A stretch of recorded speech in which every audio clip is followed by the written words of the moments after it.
plans. But if you look at the Conservatives' 2006 election platform, the Aboriginal part they call it, it's all about Indian issues. It's not Métis or Inuit issues. They want to have the reserves opened up for access for economic development. That's where Manny Jules' private ownership, well, actually it's Harper's initiative, but Manny Jules is promoting it, and Tom Flanagan. Private ownership on reserves, modernizing the Indian Act. That's where this whole suite of legislation comes in. All of it comes from their 2006 platform. The promises they made if they got elected in 2006. And so, because they were a minority government, they didn't act on it until they got a majority. So that's why now that they have a majority, you're seeing them use their muscle in Parliament to push these bills through. And there's about 8 bills now amending the Indian Act. And even after the Crown First Nations gathering, the Prime Minister said there wouldn't be any unilateral amendments to the Indian Act. Well, he introduced some, after the Crown gathering. And, they're not being honest either, because this Rob Clark's introduced a private member's bill to amend certain sections of the Indian Act, like the residential school, removing estates. And to me, why is he even touching the residential school provisions when there's a Truth and Reconciliation Commission that's supposed to be making recommendations about what to do about the legacy of the residential schools? To me, it's offensive that he's even touching that. And he introduced it as a private member's bill. So he came in the back door of Parliament with it, when really John Duncan says the government supports it. So now it's part of their agenda. They use tactics like that to try and appear as if they're trying to do us a favor. But really, it's all part of what I call their termination plan. To get rid of our collective Aboriginal treaty rights and our pre-existing sovereignty, before they started to assert Crown sovereignty. And so that's what I'm saying is the termination plan consists of the suite of legislation, the 8 bills, the amendments to the Indian Act, because the Indian Act is going to be something unrecognizable from what we know it as it is now once all those bills pass, or if they passed. And on top of that, on September 4th of this year, Harper government announced 3 new policy measures. One was this results-based approach to modern treaty and self-government negotiations. So what they're doing is an internal federal assessment of those 92 tables across the country, and based on a series of questions they've developed, which I have if anybody wants them, it lays out Canada's core objectives in getting compromises or concessions out of First Nations on giving up their Section 35 rights in exchange to get modern treaties or self-government agreements, and basically emptying out Section 35 of any real meaning through these agreements. That's their objective. And this results-based approach, this federal assessment, is they're going to figure out which tables are likely to reach agreement and which ones aren't. In other words, if somebody's taking a hardline position and it doesn't fit with their policies, then they're going to drop the funding for those tables and only go with the tables that are going along and agreeing to compromise their rights in exchange for some money and other terms or considerations in those agreements, the modern treaties or self-government agreements. So that was announced in September of this year, just a few months ago. And then the other thing they announced is they're cutting and capping the funding for provincial territorial organizations, which will cripple their ability for chiefs to meet, at the provincial or regional level. And they're also announced in September that they were cutting advisory services for tribal councils and bands over the next 2 years. So those 3 announcements were made in September. So when you take those announcements up of the funding cuts and caps for political organizations, for dropping tables that aren't going their way, and looking at the suite of legislation to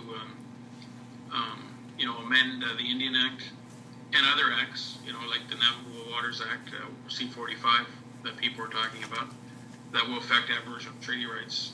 When you look at the whole package, it's designed to focus on individual rights to undermine collective Aboriginal treaty rights and to gradually eliminate, reserves in that over time.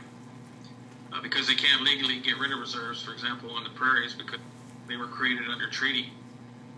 So they have to come in the back door, to get individuals to want to go for fee simple, or, to get the lands designated for non-native economic development, if they're next to urban areas, things like that. So that's what these laws are designed to do, is to, erode the collective rights and the reserve land base over time. And so it's way more than C-45, like I don't know Moore's been talking about, in terms of the Harper agenda. And basically, this has been 40 years in the making. The Liberals were behind it, and the policies Harper's using are actually Liberal policies, the self-government policy and the land claims policies. But the legislation is designed by his government. So he has to take, the responsibility for that one, because that's coming from him. And so basically, that's what I wrote about in my last newsletter. And I basically said, if First Nations are quiet about this, they may as well shut up about rights and just accept Harper's economic plan, because, it'll be too late if people are quiet. So I was glad to see the I Don't Know More movement start, because I think it's done a lot. I don't think Harper would be meeting next week without the I Don't Know More movement. With all due respect to Chief Spence, I don't think he'd care about another Indian dying, quite frankly. But what he's concerned about is where this political movement's going, and will it affect the economy of the country. So he's worried about it because it's growing. And I think he wants to shut it down. So I think that's why he wants to meet with the chiefs and enlist them to help shut down the people from doing political action. But I understand from what I'm seeing on Twitter and that a lot of the grassroots people aren't too happy about that. So that's something, I guess, that the people have to talk about with the leadership, is what they want them to present to Harper. Anyway, that's what I've written about, and that's what I believe. I believe it's about emptying out Section 35 of any real meaning, because, as I explained it in my video, there's the old Constitution and the new Constitution. The old Constitution was Section 9124, the British North America Act from 1867. That's where they passed the Indian Act and, colonized us. That's the colonial system. Section 35 was supposed to be about our future in Canada and accommodating, recognizing and affirming Aboriginal treaty rights. But they haven't done that because they've diverted our leadership into these negotiations on negotiation tables and agreements under these policies, which they unilaterally developed. We didn't have any say. They didn't consult us on these policies. And basically, they're defining our Section 35 rights in these policies, the self-government and land claims policies, because they're saying take it or leave it. And because most can't afford to go to court, a lot of them are going for the only game in town, which is the federal offers. And what that's done is I haven't counted them up, but if you look at the 92 tables across Canada, they're representing hundreds of bands.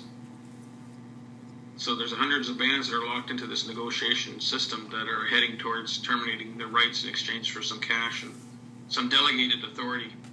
Because that's all you get out of this self-government policy, is delegated authority, not jurisdiction. And I'm not a lawyer. You can ask lawyers that, but if they're honest with you, they'll tell you that's the case. Anyway, I think that brings us up, I think, to where we are. I think the I Don't Know More movement started reacting. I think, observing it, I think it started when everybody saw the leaders trying to get into the House of Commons and that scuffle on December 4th. I think that's what triggered the people in the I Don't Know More movement, because they saw the leaders weren't being listened to by the government. And I think that's when the action started to happen. And then shortly after that, Chief Spence started her hunger strike. So I think that's what triggered a lot of the political stuff. I know you guys have been active out there getting involved in it, but it's certainly gone international now. But in the end, we're still facing Harper's termination plan, and he's going to try and finesse it through next week at the meeting. So that's my summary of my presentation. Like I said, there's three things you can get: my video, newsletter, and a PowerPoint. And between the three of those, just kind of lay out a little more detail of what I tried to explain tonight. Is it okay, Roger? Okay, Russ. Would you have time for a couple of questions?